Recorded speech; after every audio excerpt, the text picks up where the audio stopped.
देखिए, heart of darkness जो है ना वो कॉलोनियल नॉवल है। कॉलोनियलिज्म में क्या था कि उसके अंदर दिखाया गया है कि ब्रिटिशर्स ने नाइजीरिया को और थर्ड वर्ल्ड कंट्रीज को कैसे कॉलोनाइज किया।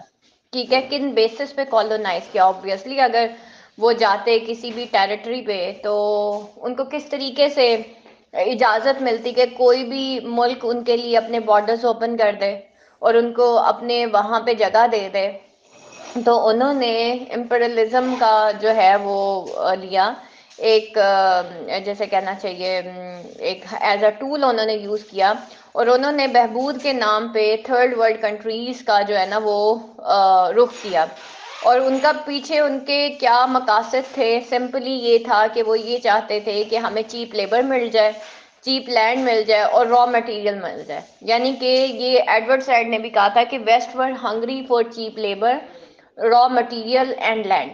ठीक है, तो उनको ये तीन चीजें चाहिए थी जो कि आफ्टर इंडस्ट्रियलाइजेशन, जब जर्मनी में इंडस्ट्रीज बनी, जब फ्रांस में इंडस्ट्रीज बन गई, जब यूके में इंडस्ट्रीज बन गई, जब अमेरिका में इंडस्ट्रीज बन गई, तो उसकी वजह से क्या हुआ कि एक तो वहां पे लैंड बहुत महंगी होना शुरू हो गई, वहां पे लेबर शॉर्ट होना शुरू हो गई।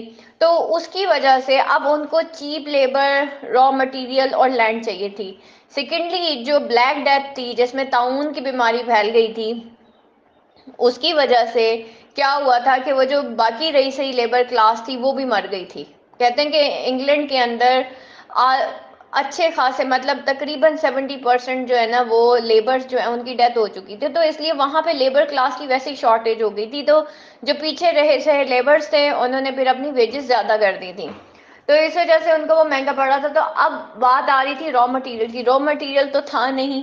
उसकी रीजन ये थी कि क्योंकि इंडस्ट्रीज बन गई, इंडस्ट्रीज बनती हैं तो आपके खेत भी खत्म हो जाते हैं, आपका रॉ मटेरियल खत्म हो जाता है, आपकी बकरियां, आपके ये जितना भी स्टॉक होता है ये सब खत्म हो जाता है। ठीक है, तो फाइनली अब इनको था कि भाई अब हमें अपनी इंडस्ट्रीज के लिए रॉ मटेरियल भी चाहिए, चीप लेबर भी चाहिए और लैंड भी चाहिए।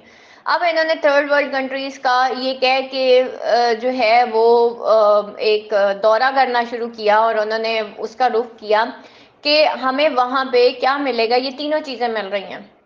और इन्होंने जो अमेरिका है, इन्होंने तो अच्छे खासे जो ये जो नाइजीरियंस हैं, ठीक है, जो अफ्रीकन हैं, आप यकीन करें कि इन्होंने स्लेव्स जो हैं वो इकट्ठे करके और अमेरिका के अंदर जो है वो बेचे थे।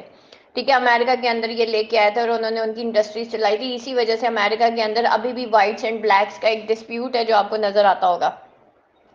उसके बाद आपने बात की कि अब इसके अंदर कॉलोनियल जितने भी नॉवेल्स हैं, ठीक है, उसके अंदर यही चीज दिखाई जाती है कि क्या ब्रूटैलिटी और किस तरीके से उन्होंने फिर उनको एक्सप्लॉइट किया, वहां के लोगों को एक्सप्लॉइट किया, उनके ऊपर जिस तरीके से जुल्म हुआ, उसकी लैंड को कैसे एक्सप्लॉइट किया गया, उन जगहों को कैसे एक्सप्लॉइट किया गया सिर्फ अपने फायदे के लिए। उसके बाद बात आ जाती है थिंग्स फॉल अपार्ट की, जो कि एक पोस्ट कॉलोनियल नॉवल है। यानी कि पोस्ट कॉलोनियल नॉवल का मतलब ये है कि कॉलोनाइजेशन के बाद उस एरा वो जो लोकेशंस थी जो कि थर्ड वर्ल्ड कंट्रीज थे उनके साथ क्या हुआ। ठीक है, यानी कि उसके आफ्टर इफेक्ट्स क्या थे। ये अगर चले भी गए थे, वापस चले गए थे, तो पीछे क्या रह गया या फिर ऐसा क्या हुआ जो पीछे ये छोड़ गए। एक्चुअली जब ये आए थर्ड वर्ल्ड कंट्रीज के अंदर आए, जैसे हम ट्विलाइट इन दिल्ली में भी देखते हैं या थिंग्स फॉल अपार्ट में देखते हैं, तो इन्होंने अपने आप को व्हाइट्स का और हमें इन्होंने ब्लैक्स का, ठीक है, ये बेसिकली अपने आप को व्हाइट्स कहते हैं और हमें नॉन व्हाइट्स कहते हैं।